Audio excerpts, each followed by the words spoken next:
जैसे कोई व्यक्ति गुड़ खा रहा था, आपने सामने गरम गरम गुलाब जामुन रख दिया, उसको गुड़ से वैराग्य हो गया। ऐसे ये ज्ञानी लोग प्रेमानंद के लिए लालायत हो गए। अब इसके बाद चलिए त्रेता युग में। त्रेता के सबसे बड़े ज्ञानी परमहंस ये कौन थे? राजा जनक, जगत जननी सीता के पिता। ये राजा जनक एक अथॉरिटी माने गए। विदेह राज इनका उदाहरण दिया जाता। इनको शरीर का ही भान नहीं रहता था। हाथ को अग्नि में डाल दे, उनको पता ही नहीं चलेगा कि जल रहा है। वो राजा जनक का मन निराकार में लीन रहता था। लेकिन उनको खबर मिली कि 2 राजकुमार आ रहे। विश्वामित्र मुनि पधार रहे हैं सीता के स्वयंवर में, और उनके साथ में 2 राजकुमार आ रहे हैं, राम लक्ष्मण। तो जनक गए उनके स्वागत के लिए, और गए तो ऐसे गए कि वो निराकार से साकार की उपासना में चले गए। देखते हैं राम लक्ष्मण को और समाधिस्थ हो गए। मूर्ति मधुर मनोहर वेखी, भयउ विदेह विदेह विशेषी, विशेष विदेह हो गए। तो अब राजा जनक एक टक राम लक्ष्मण को देख रहे हैं। इन्हि विलोकत अति अनुरागा, बरबस ब्रह्म सुख ही मन त्यागा। अति अनुरक्त हो गए। एक राग, एक अनुराग, ये अति अनुराग। तो राजा जनक सोचने लगे कि भाई मैं तो संसार से सहज विरक्त हूं, मेरा मन संसार से हटा हुआ है। हटाना पड़ता नहीं, हटा हुआ है। सहज विराग रूप मन मोरा, थकित होत जिमी चंद्र चकोरा। तो फिर क्या बात है कि 2 राजकुमारों में ऐसी आसक्ति हो गई है कि इच्छा होती है मैं उनको देखता ही जाऊं, देखता ही जाऊं। तो राजा जनक इस पहेली को बूझ नहीं पा रहे हैं कि जब वो सहज विरक्त हैं तो राम लक्ष्मण में आसक्त क्यों हो गए। तो सोचते हैं, ब्रह्म जो निगम नेति कही गावा, उभय रूप धरी की सोई आवा। क्या ऐसा है कि जिस ब्रह्म की आराधना मैंने आज तक निराकार में की, वो साकार बन के आ गया है? बिल्कुल ठीक आइडिया लगाया। ये आपके ही आराध्य ब्रह्म हैं जिनको आप श्री राम के रूप में देख रहे हैं। रामम विद्धि परम ब्रह्म सच्चिदानंदमद्वयम्। तो वो राजा जनक भी साकार भगवान के प्रेमानंद में डूबे। अब चलिए द्वापर युग में। द्वापर के सबसे बड़े ज्ञानी परमहंस ये कौन थे? शुकदेव जी महाराज, भागवत के वक्ता। शुकदेव का स्थान हमारे संस्कृति में बहुत विशेष है, क्योंकि जब परीक्षित को भागवत सुननी थी, सब ऋषि मुनि पधारे। कोई सिंहासन पर, व्यासासन पर कोई नहीं बैठा। 16 वर्ष के शुकदेव आके बैठे और परीक्षित को ज्ञान दिए। लेकिन ये शुकदेव जन्मजात सिद्ध थे। जब ये मां के गर्भ में थे तो 9 महीने तक उनका शरीर बढ़ा। पश्चात वो योग बल से अपने शरीर को वैसे ही रोक दिए एवं 12 वर्ष तक मां के पेट में रहे।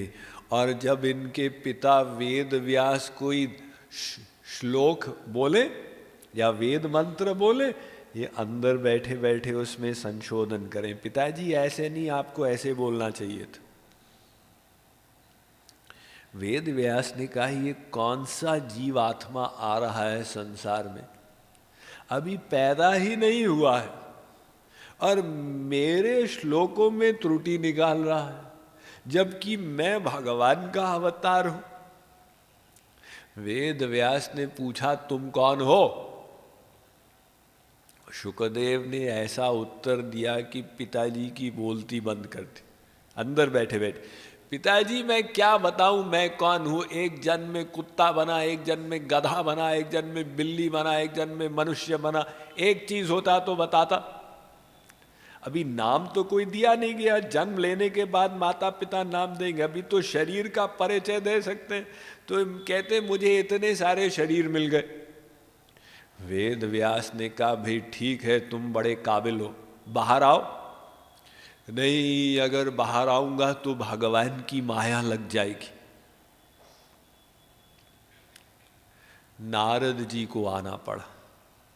नारद जी ने मां के कान के माध्यम से शुकदेव से बात की और कहा भाई बाहर आओ, कुछ नहीं होगा।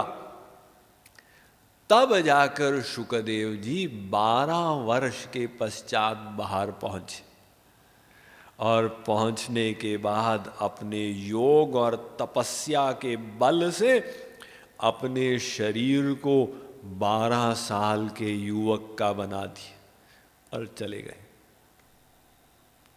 कुछ बोले भी नहीं, पिताजी मुझे वैराग्य हो रहा है मैं जा रहा हूं, चले। तो वेद व्यास बुला रहे, पुत्र पुत्र कहाँ जा रहा? लेकिन शुकदेव समाधि की अवस्था में चल रहे हैं, ये अद्वैत की अवस्था में है। यत्र ही द्वैतमिव भवति तदितरेतरम जिघ्रति तदितरेतरम पश्यति तदितरेतरम शृणोति तदितरेतरम अभिवदति तदितरेतरम मनुते तदितरेतरम विजानाति यत्र वास्य सर्वमात्मैवाभूत् तत्केन कम जिघ्रे तत्केन कम पश्येत् तत्केन कम शृणुयात् तत्केन कम अभिवदेत् तत्केन कम मन्वीत तत्केन कम विजानीयात् येनेदं सर्वं विजानाति तंकेन कम विजानीयात् विज्ञातारमरे केन विजानीयादिति। ये अद्वैत की परमहंस की अवस्था में शुकदेव थे। जो देखा मैं, जो सुना मैं, जो सूंघा मैं। अब वहां उस अवस्था में वो चलते गए और जंगल में जाकर बैठ गए। तो समाधि तो थी ही, वो समाधि की भी सर्वोच्च अवस्था 7वीं भूमिका वाली समाधि में पहुंच गए। निर्विकल्प समाधि, यानी मन में कोई संकल्प ही नहीं, शांत बैठे। बेचारे वेद व्यास, सालों बीते तो उन्होंने भागवत लिखी। उनके शिष्य जंगल में लकड़ी काटने जाते थे। उन्होंने देखा कि एक बालक बैठा हुआ है समाधि में। तो शिष्यों ने कहा इसकी समाधि, ये लड़का है, इसकी क्या समाधि हो सकती? एक्टिंग कर रहा होगा। एक ने चौंकाने के लिए आंख कई पलक उठा के फूंक मारी, दूसरे ने कान में डंडी डाली, तीसरे ने नाक में उंगली डाली कि अभी चौंकता है। लेकिन शुकदेव का मन निर्विकल्प था, बस बैठे रहे वृक्ष के समान। शिष्यों ने जाकर वेद व्यास को रिपोर्ट किया, ऐसा ऐसा हमको एक बालक मिला, उठने को तैयार नहीं। वेद व्यास समझ गए ये मेरा बेटा शुकदेव ही हो सकता। उन्होंने शिष्यों को एक श्लोक सुनाया, ये श्लोक जाके उसके कान में बता देना। वर्हापीडं नटवरवपुः कर्णयोः कर्णिकारं बिभ्रद्वासः कनककपिशं वैजयन्तीं च मालां रन्ध्रान् वेणोरधरसुधया पूरयन् गोपवृन्दैर्वृन्दारण्यं स्वपदरमणं प्राविशद्गीतकीर्तिः। तो शिष्यों ने श्लोक याद करके शुकदेव के कान में बोल दिया। अब शुकदेव की दिव्य समाधि, दिव्य श्लोक अंदर गया। तो श्लोक, ये भागवत का एक श्लोक है, निरूपण करता है कि संध्या का समय श्री कृष्ण गायों को चराने गए थे, अब वापस आ रहे हैं। तो वो गायों के खुर से जो धूल उड़ रही है वो श्री कृष्ण पर गिर रही, तो उनका काला शरीर गोरज से सफेद सा हो गया। बलराम जी उनके बगल में हैं, वनमाला फहरा रही है, मोर पंख हिंडोरे ले रहा है, श्री कृष्ण मत वाले हाथी की चाल से चल रहे हैं, उनके मुख पर मुरली है, पुकार पुकार के गोपियों के नाम लेके उनको बुला रहे हैं, मैं आ गया हूँ, और अपने सखाओं के साथ झूमते हुए चल रहे। तो ये उनकी रूप माधुरी। ये श्लोक शुकदेव जी की समाधि में गया तो शुकदेव जी निराकार लाइट का ध्यान कर रहे थे। अचानक वो कृष्ण स्वरूप बन गया। शुकदेव ने कहा, श्री कृष्ण में ऐसा रस, मैं तो ऐसे ही निराकार के पीछे भाग रहा था। तो उनके अंदर हीन भावना आ गई कि अगर श्री कृष्ण ऐसे ऐसे हैं, वो मुझे कैसे अपनाएंगे। वेद व्यास समझ गए, उन्होंने शिष्यों को अगला श्लोक दिया। अहो बकीयं स्तनकालकूटं जिघांसया पाययदप्यसाध्वी लेभे गतिं धातृचितां ततोऽन्यं कं वा दयालुं शरणं व्रजेम। इस श्लोक में ब्रह्मा जी कह रहे कि हे श्री कृष्ण, आप इतने दयालु हैं, जो पूतना आपको विष पिलाने के लिए आई थी, आप उसका विष तो पिए किंतु उसको गोलोक भेज दी।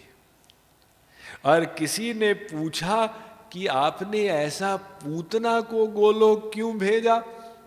आपने कहा, भी जब मैंने उसका दूध पिया तो पूतना मेरी माँ बन गई, अब अपनी माँ को मैं नरक कैसे दूं, मुझे उसे गोलोक देना पड़ेगा। तो ये श्लोक शुकदेव के कान में गया। शुकदेव ने कहा, अरे श्री कृष्ण तो पतित पावन है, जब पूतना को अपना लिए मैं क्यों संकोच करता हूं। शुकदेव आंख खोले। अब वो शिष्य लोग घबरा गए, इनकी समाधि टूटी है, कहीं श्राप न दे डाले। शुकदेव ने कहा, इधर आओ। वो शिष्य कांपते हुए गए। शुकदेव ने कहा, ये श्लोक फिर से बोलो। फिर से बोला, फिर सुनाओ, फिर सुनाया, फिर कहो, फिर कहा। ये श्लोक तुमको मिला कहाँ से? तो शिष्यों ने कहा, आपको ना, आप नहीं सुने होगे, आप सालों से यहाँ बैठे हो, ये लेटेस्ट श्लोक है। जैसे लेटेस्ट मॉडल गाड़ी होती है ना हमारे गुरुजी हैं वेद व्यास, उन्होंने ऐसे 18,000 श्लोक लिखे भागवत में। तो शुकदेव ने कहा, वेद व्यास मेरे पिता? वे समाधि से उठ के गए वापस और वेद व्यास से पूरी भागवत सुनी। वही भागवत उन्होंने परीक्षित को गंगा जी के तट पर सुनाई 7 दिन में। उसमें वो कहते हैं, सर्व वेदांत सारम ही श्री भागवतमिष्यते तद्रसामृत तृप्तस्य नान्यत्र स्याद्रतिः क्वचित्। कि अरे भाई परीक्षित, समस्त वेदाधिक का सार ये है कि भगवान के नाम रूप लीला गुण धाम संत में अपना मन लगाओ। अब ये खबर पहुंची सनकादिक परमहंस के पास। उनने कहा ऐसा कैसे हो गया? शुकदेव ने भगवान की लीलाएं सुनी और सुनाई तो बताया गया कि भगवान के गुणों का कमाल था कि वो ज्ञानी जो निराकार के ब्रह्मानंद को प्राप्त कर गए थे, उनको भी जब साकार भगवान का प्रेम रस मिला, वो बरबस उसमें खिंचे चले आए। तो साकार भगवान का रस अद्वितीय है। इसीलिए श्री कृष्ण कह रहे हैं, अर्जुन, जो मेरे साकार रूप की आराधना करता है उसको मैं श्रेष्ठ योगी मानता हूं। लेकिन अब तो डिटेल होगा ना, ये तो शुरुआत हुई। इस अध्याय को भक्ति योग शीर्षक दिया गया है, तो श्री कृष्ण इसमें अब भक्ति का गहन विज्ञान बताएंगे और हम सब उसको ग्रहण करके अपनी भक्ति को बढ़ाएंगे।